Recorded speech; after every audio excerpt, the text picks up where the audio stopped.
시작하겠습니다. 제가 준비한 내용은 승강기 R&D의 미래 비전입니다.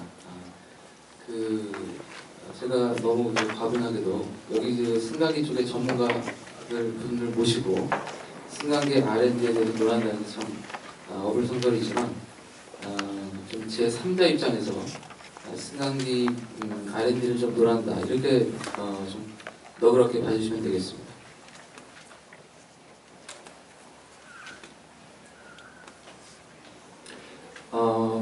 오늘 순서는 이제 미래 사회 및 도시 여건의 변화, 그 다음에 초청 수직 도시의 개발 현황 및 전망, 그 다음에 지하 도시의 개발 현황 및 전망, 그 다음 미래 교통수단의 미래, 그 다음에 승강기 기술 개발 현황 및 전망, 그 다음에 승강기 기술 개발의 한계와 과제에 대해서 말씀을 드리도록 하겠습니다. 먼저 세계의 미래는 어떻게 바뀔 거냐 하는 거에 대해서 간단히 말씀드리면 아시겠지만 인구가 점차 고령화되고 있고 도시로 몰리는 그런 도시화 현상이 점차 가중화되고 있습니다. 그 말씀은 대부분의 인구가 도시에 몰리고 또 그 도시 인구가 증가하면서 수직 도시라든가 지하 도시가 생기게 됩니다. 그렇게 되면 우리 승강기라는 수직 이동 시스템이 굉장히 필요한 그런 상태가 되겠습니다. 그 다음에 이제 도시 인구는 예전에는 유럽과 미국이 중심이 됐지만 현재는 이제 동남아시아 또는 중국 쪽으로 지금 인구가 몰리고 있습니다. 그 다음에 이제 그런 에너지 사용량은 당연히 도시가 가속화됨에 따라서 도시로 집중되는 그런 현상을 보이고 있습니다. 그리고 이제 이동 패턴으로 볼 때는 과거에는 이런 여러 가지 기능이 분산되어 있었지만 지금 현재는 이러한 분산된 업무가 한 건물 또는 한 공간에 복합적으로 이동을 해서 컴팩트 시티 형태로 복합적 기능을 가지게 되는 그런 상태가 되겠습니다. 그 말씀은 예전에는 수평으로 이동하던 것이 이제 수직으로 이동하는 그런 패턴으로 바뀐다는 거죠. 미래 도시는 어떻게 바뀔 거냐? 아까도 말씀드렸지만 지금 트렌드가 초고층 수직 빌딩이 계속해서 증가를 하고 있습니다. 세계적으로. 그 다음에 또 지하 도시가 계속해서 발달을 하고 있습니다. 그 말씀은 이제 수평으로 퍼져가던 도시가 이제 수직으로 변해가고 있다 이렇게 보시면 되겠습니다. 좀 전에도 말씀드렸듯이 수평으로 펼쳐져 있던 여러 가지 복합 용도들이 이제 한 공간, 수직적 공간으로 이제 수직 배치됨으로써 우리가 이제 수평으로 그동안 이동하던 그런 패턴이 수직으로 이동하던 패턴으로 점차 변화하고 있습니다. 그 다음에 이제 초고층 이제 수직 도시가 어떻게 지금 트렌드가 바뀌고 있느냐, 아시겠지만은 세계적으로 지금 높이 경쟁이 벌어지고 있습니다. 현재는 이제 두바이에 있는 빌딩이 제일 높지만 곧 이 기록도 깨질 예정에 있습니다. 그래서 이러한 초고층에 대한 트렌드는 계속해서 현재와 같이 높이가 증가할 것으로 예상이 되고 이러한 트렌드는 아까도 전에 발표하셨던 분이 말씀하셨듯이 이제 유럽이나 미국에서 동남아시아로 옮겨오고 있는 그런 상태가 되겠습니다. 그래서 이제 미래의 수직 건물은 이제 사각형이 아니라 다양한 형태의 건물 형태가 될 것이다 라고 보고 있습니다. 그래서 이러한 다양한 형태의 건물을 서포팅할 수 있는 승강기는 현재 리프트 방식에서 벗어나서 다양한 방식, 라인이 없는 그런 엘리베이터도 필요한 그런 상태가 되겠습니다. 그 다음에 이제 트렌드가 이제 수직으로만 올라가는 것이 아니라 지금 우리가 도시라고 하는 최소 기준이 인구가 3만 이상의 공간을 도시라고 합니다. 근데 과거에는 우리가 건물 내에서 3만이라는 인구가 하는 걸 꿈을 못 꿨지만 이제 미래에는 3만이 아니라 지금 100만까지도 바라보는 그런 도시가 수직 도시가 계획되고 있습니다. 지금 이미 이러한 트렌드는 또 계속이 되고 있고 이미 지하 도시는 현재 토론토라든가 싱가포르라든가 세계 각곳에서 이러한 트렌드가 계속이 되고 있고 우리나라도 최근에 좀 무산이 되긴 했습니다만 용산 국제업무도시 여기서 이제 지하 도시 공간이 계획되기도 했었습니다. 좀 더 미래를 가게 되면 지금 지상 수직 도시뿐만이 아니라 지하로 이렇게 수백 미터까지 내려가는 그런 지하 도시도 계획되고 있습니다. 그래서 이러한 그 계획 도시들이 성공하기 위해서는 반드시 필요한 것이 이런 수직으로 연결하는 수직이동 시스템이 필요한 상태가 되겠습니다. 미래교통수단은 지금 어디까지 와 있느냐? 지금 뭐 구상 단계지만 우리 승강기 쪽에서는 오디세이나 우주 엘리베이터 이런 것까지 지금 많이 나오고 있죠. 우리 교통에서는 수평이동 시스템에서는 지금 스카이트라인이라든가 뭐 하노버드라든가 이런 것들이 현재 기술 개발이 되어 있는 상태입니다. 그리고 최근에 지금 우리나라에도 도입돼서 지금 계획이 되고 있는 것이 대심도 계획입니다. 그래서 지하 50m 이하로 도로나 철도 계획이 수립이 되고 있습니다. 이미 이러한 그 대심도 교통 계획은 세계적으로 이미 많은 그 발전을 이루고 있습니다. 프랑스나 아니면 말레이시아, 일본 같은 데서는 이미 현실화되고 있고, 서울 같은 경우나 부산 같은 경우는 이미 그 기본 계획 정도는 구상을 하고 있습니다. 그러면 승강기 그 개발 현황 및 전망은 어떤가 살펴보면, 승강기 시장 현황은 아시겠지만 뭐 세계 5대 메이저 그룹이 대부분을 차지하고 있습니다. 우리나라 같은 경우는 대기업 중에서는 현대, 그 다음에 여기 계신 이제 많은 중소기업에서 그런 기술을 개발하고 계십니다.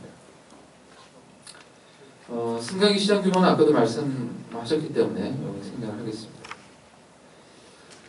그래서 지금 뭐 세계 각국에서는 이런 승강기에 대한 기술 개발이 활발히 이루어지고 있습니다. 최근에 뭐 화제가 됐던 것은 미쓰비시에서 개발한 대형 엘리베이터죠. 예. 그 다음에 뭐 더블덱이라든가 아니면 선형 모터라든가 이런 것들이 이미 기술 개발이 되어 있는 상태고 일부는 적용이 되어 있습니다. 그 다음에 이제 물류 쪽도 이러한 이제 수직이동 시스템이 활발히 진행이 되고 있습니다. 그래서 공기로 움직이는 기성관 시스템이 활발하게 지금 적용이 되고 있는 상태가 되겠습니다. 승강기 그 하드웨어 구축 기술은 뭐 초고속 대용량 엘리베이터라든가 아니면 기계실 없는 엘리베이터 이런 것들이 우리나라에서 기술을 가지고 있습니다. 그 다음에 이제 러프리스 엘리베이터라든가 우주 엘리베이터, 초고속 승강기, 경사부 고속 엘리베이터 이런 것들을 이제 외국 기업에서 기술을 가지고 있습니다. 이런 기술 격차는 좀 그 최고 수준하고는 좀 차이가 나서 지금 개월수로 기술 격차를 표현을 해본 것입니다. 그 다음에 이제 승강기 분석 및 평가 기술입니다. 여기 계신 분은 대부분 하드웨어에 관련된 분들이 오셨으리라고 믿는데요. 지금 승강기 분석 및 평가 기술은 초보 수준입니다. 그래서 승강기 기계 자체는 굉장히 우리나라도 많이 발달을 해 있지만 이러한 분석 및 평가 기술은 초보 수준이고 이러한 그 분석 및 평가 기술은 현재 외국계 기업이 대부분 우선권을 가지고 있습니다. 이러한 분석 및 평가 기술은 상당히 기술 기차가 많이 나오고 있습니다. 그래서 현재 50에서 70% 정도 저희가 보고 있습니다. 지금 기술 동향을 부문별로 보면은 하드웨어 구축 기술은 아까도 이제 말씀을 하셨지만 우리나라가 해외 시장에 비해서 그렇게 결코 떨어지진 않는다 이렇게 보고 있습니다. 다만 아까도 말씀드렸듯이 고속 엘리베이터를 벗어나서 선형 모터라든가 아니면 그 대형 엘리베이터라든가 이런 것들에 대해서는 아직까지 우리나라가 아주 많은 기술을 보유해야 되는 상황입니다. 그 다음에 운영 제어 면에서는 세계 전체적으로 볼 때도 현재 개발된 엘리베이터에 초점이 맞춰져 있습니다. 그래서 현재 개발되어 있는 엘리베이터를 중심으로 해서 4개에서 8개 단위로 해서 조닝을 하는 그런 것까지 이제 기술 개발이 되어 있는데 현재 다른 분야에서 요구를 하는 그런 분단위의 더 복합적인 분단위의 운영 제어 시스템은 아직 개발되어 있지 않습니다. 그 다음에 분석 및 평가 기술은 더합니다. 분석 및 평가 기술은 외국계 기업을 중심으로 현재 기술이 개발되어 있는데 대부분이 네덜란드라든가 유럽을 중심으로 해서 기술 개발이 이루어지고 있고요. 현재는 이제 피난 시스템을 중심으로 이루어지고 있습니다. 즉 말해서 지하나 또 수직 건물에서 비상 상황이 발생했을 때 우리가 리프팅을 이용해서 비상 대피하는 그런 것을 평가하는 기술 이런 것들이 이제 개발이 되어 있는 상태가 되겠습니다. 그 다음에 이제 승강기 기술 개발의 한계입니다. 지금 현재는 우리가 많은 기술 개발을 했다고 하지만 오히려 옛날보다 승강기를 이용하는 것은 더 불편합니다. 심지어는 점심시간이나 출퇴근 시간에 하염없이 승강기를 기다리는 경우도 많이 있습니다. 그래서 왜 기술 개발은 더 됐는데 왜 더 불편해졌는가 하는 것에 대해서 의문점을 제기할 수가 있습니다. 이는 뭐 여기서 이제 살펴봤듯이 미래는 더하겠지만 수직 이동이 점차 증가하기 때문입니다. 그리고 현재는 이러한 수직 이동의 수요를 제대로 파악을 하지 못한 상태에서 이러한 하드웨어가 들어갔기 때문이라고 보고 있습니다. 그 다음에 기존에는 그 건물 내에서만 제한적으로 우리가 승강기를 생각했지만 미래에는 우리가 승강기라는 것은 미래 그 건물뿐만이 아니라 그 지하의 지하 공간까지 생각하는 3차원 공간으로 생각을 해야 된다는 겁니다. 그 다음에 현재 시스템은 그냥 간단하게 아까도 말씀드렸듯이 4대에서 8대 단위의 분단위 시스템만 운영제를 생각을 하지만 현재 요구되는 그런 운영제 시스템은 훨씬 더 복잡하게 될 거다 이렇게 보고 있습니다. 그 다음에 지금 우리가 승강기를 설계할 때 단순하게 연면적을 곱해서 단순 계산을 하고 있습니다. 하지만 아까도 말씀드렸듯이 수직 건물이나 지하 공간에 들어오는 용도는 상당히 복잡해지고 여기를 이용하는 이용 인구 또한 상당히 이용 형태가 복잡합니다. 그래서 이러한 수요를 감안하지 않고 단순하게 연면적을 감안해서 승강기를 설계하다 보니까 이러한 여러 가지 부작용이 발생하고 있습니다. 그 다음에 이제 아시겠지만 이러한 승강기를 포함한 3차원 이동 수단을 설계 관리 감독하는 부서가 여러 가지로 나눠져 있습니다. 안행부, 국토교통부, 그 다음에 다른 부서로 나눠져 있죠. 그래서 이러한 부서가 나눠져 있다 보니까 여러 가지 또 관리 감독하는 데 어려움이 있습니다. 그 다음에 이제 도시 공간이 아까도 말씀드렸듯이 상당히 복잡해지고 이제는 승객뿐만이 아니라 화물도 수송을 해야 됩니다. 그래서 이러한 수직 이동으로 화물도 수송해야 되는 것까지 감안을 해야 된다면 이에 따른 계획이 좀 따로 필요하다 이렇게 되겠습니다. 과거의 승강기가 분당 55m 시절이 있었습니다. 이거를 220층 건물로 기준으로 할 때는 24분이 걸렸죠. 근데 현재 이제 개발된 기술은 25초면 이동을 합니다. 이제 미래는 이러한 속도로도 우리가 좀 많이 부족한 상태가 되겠습니다. 그래서 우리가 미래에는 어떤 승강기가 필요하냐 하는 겁니다. 당연히 대용량 수직 이동이 대용량 승강기가 필요합니다. 그 다음에 친환경 고성능 교통수단이 필요하고 신공간을 활용할 수 있는 교통수단이 필요합니다. 그래서 과거에는 우리가 단순하게 건물 하나를 위아래로 오르내리는 승강기였다면 지금은 인구 3만에서 10만 정도의 인구가 살고 있는 수직 도시에서 이동할 수 있는 3차원 이동 시스템이 필요한 상태가 되겠습니다. 이러한 3차원 이동 시스템 차원에서 우리가 현재 승강기가 어떤 점이 부족하고 우리가 만약에 이걸 R&D로 해야 된다면 어떤 기술이 추가적으로 개발이 되어야 할 것이냐 하는 것에 대해서 3가지로 정리해 봤습니다. 먼저 이러한 승강기에 따른 하드웨어 구축 기술이 필요할 겁니다. 그 다음에 두 번째로는 이러한 승강기를 운영 제어할 수 있는 운영 제어 기술. 그 다음에 세 번째로는 이러한 운영 제어나 하드웨어나 이런 것들이 모두 제대로 계획이 됐는지 이런 것들을 계획하고 분석하고 평가할 수 있는 그런 기술이 필요하다고 하겠습니다. 아까도 말씀드렸듯이 점차 도시화가 가속화되고 있고 또 수직 이동이 점차 증가를 하고 있습니다. 공간 자체도 수평으로 확장하는 게 아니라 수직적으로 확장을 하고 있습니다. 그 다음에 경제적으로도 이러한 전체적인 도시 규모로 발전하는 수직 공간을 우리가 경제적으로 이동할 수 있는 시스템이 따로 필요하다는 거고요. 그 다음에 이러한 여러 가지 기술이 개발될 필요가 있다 이렇게 보고 있습니다. 그래서 현재는 이러한 승강기 하나만을 가지고 기술을 개발한다면 미래 도시나 미래 수요에 우리가 대응할 수 없다는 겁니다. 현재 당장 부작용이 일어나는 것이 고층 건물에서 우리가 하염없이 승강기를 기다리는 그런 상태죠. 그래서 미래에는 우리가 다양한 형태의 승강기에 따른 하드웨어를 개발해야겠고 이런 하드웨어만뿐만 아니라 이걸 운영 제어할 수 있는 기술, 그 다음에 이를 종합적으로 계획하고 또 분석하고 평가할 수 있는 기술 개발이 필요하다는 겁니다. 그래서 이제 저희가 이런 하드웨어 그러니까 그 기술 개발에 아까 세 가지가 필요하다고 말씀을 드렸는데 그걸 좀 자세하게 들여다보면 먼저 하드웨어는 어떤 것이 필요하냐 이겁니다.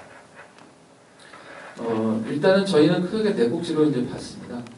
이제 인체공학적 대용량 고속 승강기 시스템, 그 다음에 신구동 방식의 3차원 이동 시스템, 그 다음에 신에너지 친환경 이동 시스템, 그 다음에 네 번째로 대표용 3차원 이동 시스템. 이렇게 네 가지 큰 꼭지가 필요하고 이에 따른 세부 기술이 추가적으로 필요하다 이렇게 봤습니다.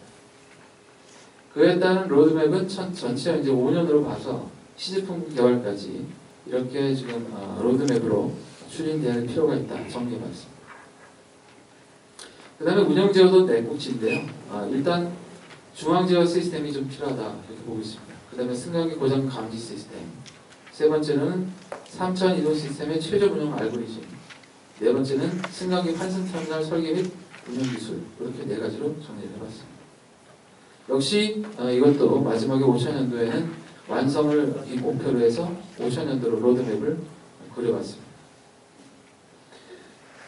마지막으로 이제 그 스마트 이동 시스템 분석 및 평가 기술입니다. 아까도 말씀드렸듯이 이런 하드웨어가 아무리 잘 개발됐어도 이런 거를 제대로 계획을 하지 않는다면 여러 가지 문제가 발생합니다. 그래서 이러한 3차원 이동 시스템 모형화 기술 및 평가 체계, 그 다음에 두 번째로는 3차원 이동 시스템 평가 시뮬레이션 툴 개발, 그 다음에 3차원 이동 시스템 사전 평가 기술, 이렇게 세 가지로 저희가 정리를 해봤습니다. 역시 그 로드맵도 5000년도를 목표로 했습니다.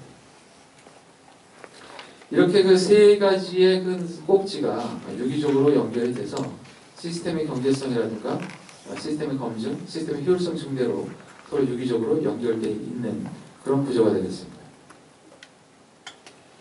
그럼 이런 R&D를 민간한테 맡겨야 되느냐 하는 겁니다. 저는 그렇게 생각하지 않습니다.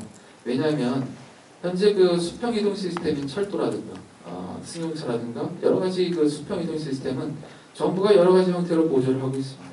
여러 가지 기술을. 그렇지만 왜 수직이동 시스템은 철저하게 민간한테 의존을 해야 되느냐 이거죠.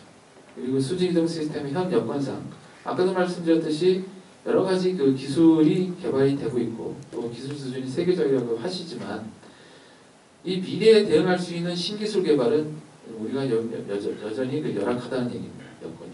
그래서 우리 대기업도 현대도 있지만 그런 이러한 그 투자, R&D 투자에 대해서는 정부가 시드머니를 좀 제공을 할 필요가 있다 하는 겁니다. 특히 아까도 말씀드렸듯이 하드웨어뿐만이 아니라 우리가 운영 제어라든가 이러한 계획에 관련된 R&D는 철저하게 정부가 적극적으로 나서서 기술 개발을 해야 되겠다 하는 얘기입니다.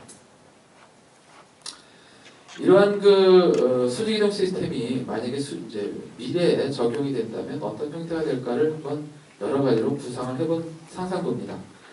미래에는 외벽을 이동해서 XY 좌표로 이동하는 엘리베이터라든가 지금은 이제 그 건물과 건물 사이를 이동하기 위해서는 1층까지 내려와서 다시 수직으로 이동을 해야 하지만 미래에는 그럴 필요 없이 위에서 이제 건물에서 건물로 이동하는 이런 시스템들이 구상이 될 수 있습니다. 그래서 건물 내에 지금은 뭐 그 도시 곳곳에 터미널이 있지만 지금은 미래에는 이런 터미널이 건물 내부에 있을 것이라는 얘기입니다. 그래서 이제 수직 이동인 엘리베이터와 수평 이동인 LRT, 라이트 레인 트랜짓이라고 하는데요. 이런 LRT가 교차하는 곳에서는 터미널이 이렇게 그림처럼 설치할 예정이 있습니다. 이걸 좀 멀리서 본 그림입니다. 그 다음에 미래에는 그 화물도 지하로 이동할 계획입니다. 그래서 이런 화물을 이제 트럭이나 이런 것들을 이용해서 지상으로 이동하는 것이 아니라 지하로 이동하는 기술이 현재 활발하게 개발되고 있습니다. 이건 카이스트에서는 이제 미래 도시를 구상한 그림입니다. 아까도 말씀드렸듯이 곧 그 지하로 모든 그 교통수단이 묻힐 거고 지상으로 다니는 교통수단도 전기로 다닐 수 있는 그래서 친환경 교통수단이 다니게 될 것으로 예상을 했습니다. 간단하게 이제 단면도를 보게 되면 지금 1층, 지하 1층에는 버스, 그 다음에 지하 3층에는 지하철, 지하 4층에는 이제 화물이 이동을 해서 전 교통수단이 지하로 이동을 하는 그런 시스템이 되겠습니다. 그래서 이제 이러한 시스템들이 그 지하로 이동을 하면 결과적으로 수직으로 이동을 해야 되는 그런 뭔가의 시스템이 필요합니다. 하지만 우리가 이제 생각하는 승강기는 이러한 준비가 아직 안 됐다고 봅니다. 그 다음에 이제 아까도 말씀드렸듯이 이거는 이제 상상도 중에 하나인데 엘리베이터의 전용 건물입니다. 그래서 아까도 말씀드렸듯이 4개 건물이 준을 이루고 이 엘리베이터를 전용으로 움직이는 건물들이 서포팅을 하는 거죠. 그래서 아까도 말씀드렸듯이 수평으로는 LRT라는 시스템이 따로 다니게 됩니다. 이것도 역시 XY 좌표로 움직이는 리프팅인데요. 결론적으로 말씀을 드리면 현재 미래는 수평 공간에서 수직 공간으로 뭔가 변화가 일어나고 있다. 하지만 우리의 엘리베이터는 이에 대한 준비가 좀 미흡하다고 볼 수 있습니다. 왜냐하면 우리의 엘리베이팅은 철저하게 현재 시장 위주로 지금 기술 개발에 초점이 맞춰져 있고 그 다음에 그 엘리베이터 자체로만 우리가 초점이 맞춰져 있습니다. 하지만 우리가 철도 계획을 할 때도 철도 용량을 산정합니다. 철도가 몇 대 들어갈지. 그때 우리가 그걸 이용하는 승객수를 예측하거든요. 우리는 그렇지만 우리의 그 승강기는 현재 철저하게 원시적인 방법으로 이런 수요 예측을 하고 있습니다. 이용하는 사람이 몇 명인지 아니면 이용하는 사람의 특징이 몇 명인지 그 다음에 이용하는 사람들이 주로 몇 층에서 많이 내리는지 그거에 따른 엘리베이터가 몇 대가 필요하고 이런 엘리베이터가 어떤 종류가 필요하고 또 엘리베이터 리프트가 여러 종류가 있잖아요. 이런 리프트 종류가 어떻게 어느 위치에 설계해야 되는지 이러한 것을 연구하는 사람은 단 한 사람도 없습니다. 그래서 우리는 이에 대한 준비를 지금 미리 해야 된다는 얘기죠. 그래서 우리가 엘리베이터 그 자체도 좋지만 그 자체의 하드웨어도 우리가 개설을 해야 되고 또 그 다음에 여러 가지 운영 제어 아니면 이를 기술 계획하고 평가할 수 있는 그런 시스템도 우리가 같이 준비를 해야 합니다. 이러한 모든 준비는 민간에게 철저하게 의존하는 것이 아니고